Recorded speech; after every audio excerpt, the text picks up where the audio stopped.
अस्सलाम वालेकुम स्टूडेंट, ये है दीन फैमिली स्कूल सिस्टम और मैं हूं शगुफ्ता आशिक, क्लास KG2 की इंचार्ज। और आज मैं हूं आपके साथ अपने लेक्चर नंबर 2 और ये मेरा दूसरा लेक्चर है उर्दू का, जिसमें हम पेज नंबर 2 पे बारी आवाज़ वाले हरूफ पढ़ेंगे। पिछले लेक्चर में हमने हरूफ तहज्जी पढ़े थे, उनको लिखना सीखा था और उनके साथ बनने वाले अल्फाज देखे थे। तो आज हम पढ़ेंगे भारी आवाज़ वाले हरूफ। तो भारी आवाज़ वाला हरूफ जो सबसे पहले वो है भे। अब ये भे जो है वो बनती कैसे है, इसको जब हम बे जो हरूफ तहज्जी हमने पढ़ा था, बे को दो चश्मी हे के साथ मिलाते हैं तो वो भ की आवाज़ देता है। नेक्स्ट जो है जब हम पे को दो चश्मी हे के साथ मिलाते हैं तो वो बनता है फ। इसी तरह जब ते को दो चश्मी हे से मिलाते हैं तो वो बनता है थ। इसी तरह नेक्स्ट जब हम टे को मिलाते हैं दो चश्मी हे के साथ तो वो बनता है ठ। नेक्स्ट इसी तरह हमारे पास है जीम। जब हम जीम को दो चश्मी हे के साथ मिला के पढ़ते हैं तो वो बनता है झ। नेक्स्ट जो है चे है हमारे पास, और जब हम चे को दो चश्मी हे के साथ मिला के पढ़ते हैं तो वो हमें छ की आवाज़ देती है। और नेक्स्ट है दाल। जब हम दाल को दो चश्मी हे के साथ मिला के पढ़ते हैं तो हमें आवाज़ आती है ध, यानी एंड पे हमें दो चश्मी हे की आवाज़ सुनाई देती है ध। नेक्स्ट हमारे पास है डाल। जब हम डाल को मिला के पढ़ते हैं दो चश्मी हे के साथ तो इसकी आवाज़ होती है ढ। मैंने एक और कार्ड पे हरूफ तहज्जी लिख के रखे हुए थे। अब जब हम रे को दो चश्मी हे के साथ मिलाते हैं तो वो बनता है रे। इसी तरह जब अड़े को मिला के पढ़ते हैं दो चश्मी हे के साथ तो वो आवाज़ हमें देती है ड़। इसी तरह जब काफ को मिला के पढ़ते हैं दो चश्मी हे के साथ तो ख की आवाज़ देता है। जब हम गाफ को मिला के पढ़ते हैं दो चश्मी हे के साथ तो घ की आवाज़ आती है।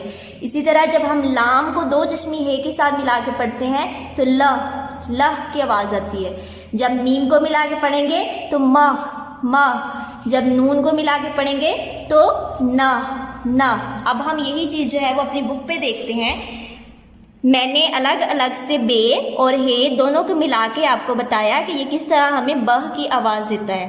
नेक्स्ट हमारे पास है फ, थ, झ, छ, ध, ढ, र, ड़ा, ख, घ, ल, म, न। तो अब हम देखते हैं कि हम ये जो भारी अल्फाज वाले हरूफ हैं इनसे कौन कौन से अल्फाज बना सकते हैं। जैसे कि सबसे पहले हमारे पास जो है वो भ से भेड़, ब से भिंडी, भ से भाई वगैरह भी हम बना सकते हैं। नेक्स्ट हमारे पास है फे से फल, फे से फूल और फे से फूफी। नेक्स्ट हमारे पास है थ से हम बना सकते हैं थैला, थ से थाली, थ से थर्मस। नेक्स्ट है ठ से हम बना सकते हैं ठोड़ी, ठ से ठोकर, थ से ठंड वगैरह। नेक्स्ट है झ से झूला, झ से झंडा, झ से झाड़ू, झ से झील वगैरह। नेक्स्ट है छ से छड़ी, छ से छत, छ से छोटा वगैरह।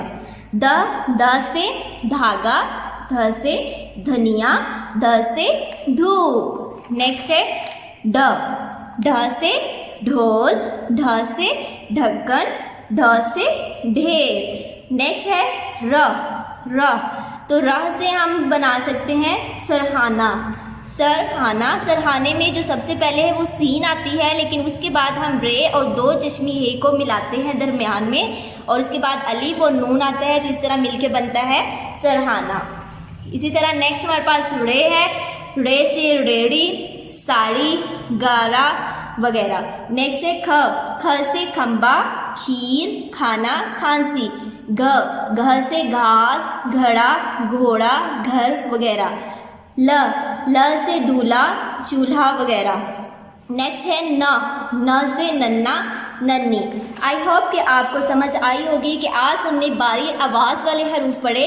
इसकी हमने एक बड़ी इंटरेस्टिंग सी एक्टिविटी भी की, जिसमें मैंने आपको बताया कि ये किस तरह हरूफ तहज्जी को हम दो चश्मी हे के साथ मिला के, हरूफ तहज्जी को दो चश्मी हे के साथ मिला के किस तरह ये हमें आवाज़ देती है और फिर हम इसके साथ कौन कौन से अल्फाज बना सकते हैं। अब आपका काम ये है कि आपने भारी आवाज़ वाले हरूफ से मज़ीद अल्फाज बनाने हैं। सो अल्लाह हाफ़िज़ स्टूडेंट्स।